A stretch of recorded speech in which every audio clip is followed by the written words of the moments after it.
Assalamualaikum warahmatullahi wabarakatuh. Hai, perkenalkan nama saya Razil Dimaniza dengan NIM belakang 0019. Di sini saya akan mencoba mereview mata kuliah filsafat barat modern dengan tema empirisme. Empirisme adalah salah satu aliran filsafat barat di mana mereka meyakini bahwa sumber pengetahuan yang benar itu berasal dari empiris atau pengalaman atau indera. Jadi empirisme ini tuh menolak anggapan bahwa manusia memiliki fitrah pengetahuan yang dimilikinya. Jadi empirisme ini tuh mengakui bahwa manusia ketika lahir itu kosong, seperti kertas yang kosong, seperti kertas putih yang kosong, atau biasa disebut dengan tabula rasa, tidak memiliki pengetahuan apapun. Empirisme berusaha menyingkirkan segala bentuk spekulasi atau anggapan yang spiritual. Empirisme juga mempelopori lahirnya ilmu-ilmu kemanusiaan modern yang didasarkan pada observasi penyelidikan empiris. Jadi kan tadi sudah dijelaskan bahwasanya empirisme itu adalah suatu pengetahuan yang benar melalui panca indera, di mana kita mempunyai manusia ini tuh mempunyai panca indera tuh lima panca indera. Jadi mereka itu mengakui bahwa segala sesuatu yang benar itu dilihatnya dari panca indera yang 5 itu. Semisal kayak kita mempunyai mata, semisal kayak gitu. Ya udah, pengetahuan yang benar itu yang dilihat dari mata, yang didengar dari telinga gitu kan. Jadi kayak gitu. Empirisme itu aliran yang percaya terhadap pengetahuan yang benar melalui panca indera. Oke, setelah tadi kita mengetahui pengertian dari aliran empirisme, di sini saya akan mencoba menyebutkan tokoh-tokoh dari aliran empirisme ini. Yang pertama ada Thomas Hobbes, di mana beliau menyatakan bahwa filsafat tidak semestinya berurusan dengan ajaran religius. Kedua, objek-objek penelitian filsafat semestinya adalah objek lahiriah atau fisik. Ketiga, asal mula kenyataan adalah materi dan gerak yang didapatkan melalui pengalaman dan observasi.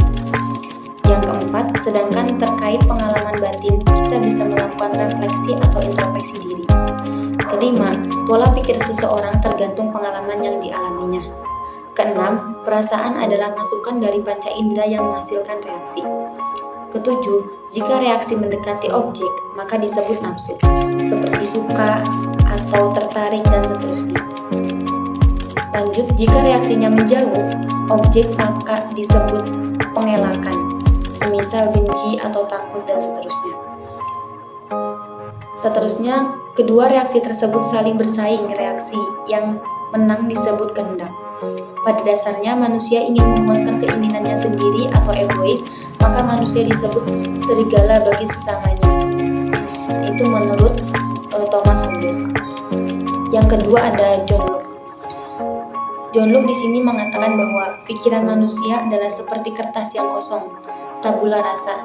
Nah, jadi empirisme ini tuh mempercayai bahwa manusia lahir ke dunia ini tuh dengan keadaan yang tidak tahu apa-apa, seperti kertas yang kosong, seperti kertas putih yang kosong. Jadi disebutnya itu tabula rasa. Yang kedua itu pengetahuan tentang sesuatu diperoleh dalam pengenalan melalui pengalamannya. Dengan pengalaman mengamati, mendengar dan seterusnya menimbulkan kesan-kesan dan memunculkan ide atau konsep dalam pikiran. Misalnya ide sakit, senang dan seterusnya. Yang menentukan tindakan seseorang bukan prinsip universal, tetapi pengalaman indrawi pribadi. Nah, itu menurut John Locke. Terus yang terakhir ada tokoh David Hume. Menurut beliau, empirisme radikal menolak ide bawaan atau pemikiran religius.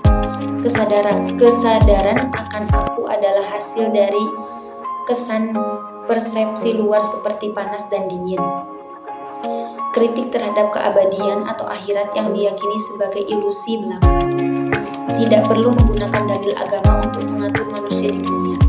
Dan yang terakhir, manusia dapat mewujudkan kehidupan sosial yang baik di dunia tanpa harus berpatokan pada akhirat yang belum pernah dialami.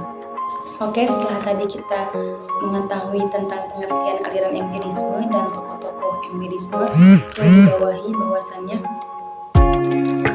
aliran filsafat barat modern ini tidak hanya aliran empirisme, tapi ada aliran rasionalisme, ada aliran kritisisme, dan ada aliran positivisme. Nah, itu adalah 4 aliran besar dari filsafat barat modern. Terus juga perlu diketahui bahwasanya kita sebagai manusia itu tidak hanya melihat pengetahuan yang benar itu dari panca indera saja, tetapi harus dengan rasionalisme juga, dengan kritisisme juga, dan dengan positivisme juga. Sebagaimana sudah saya katakan tadi bahwasanya kita sebagai manusia itu jangan mudah percaya dengan pengetahuan yang benar melalui panca indera, tetapi kita juga harus dengan rasionalisme gitu, dengan kritisisme. Dengan contoh, saya mengambil contoh semisal kayak gini. Bintang kecil, ada lagu kan yang bintang kecil di langit yang biru. Nah, kita itu kan bisa dibilang melihat dengan aliran empirisme, bahwasanya kita sebagai manusia melihat bintang itu kecil karena jauh gitu. Tapi belum tentu bintang itu kecil. Semisal di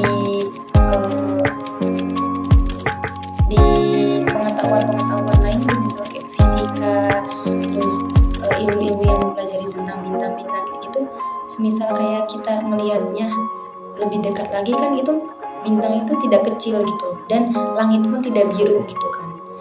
Bisa jadi aja langit warnanya kelabu gitu atau gimana. Jadi kita sebagai manusia itu jangan terlalu mengedepankan empirisme, tetapi harus dengan empirisme, rasionalisme, kritisisme, dan aliran-aliran lainnya.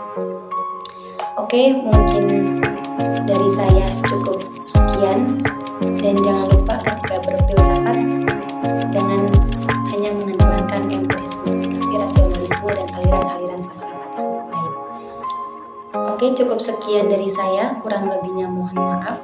Bila ada tutur kata yang kurang mengenakan, saya minta maaf sebesar-besarnya, dan saya mengucapkan terima kasih sebanyak-banyaknya kepada Bapak Mudakir yang telah mengampu mata kuliah filsafat barat modern, dan saya sendiri mungkin mewakili dari teman-teman bahwasannya banyak kekurangan yang telah saya lakukan dan teman-teman lakukan, mungkin melukai hati Bapak, dan mohon maaf yang sebesar-besarnya.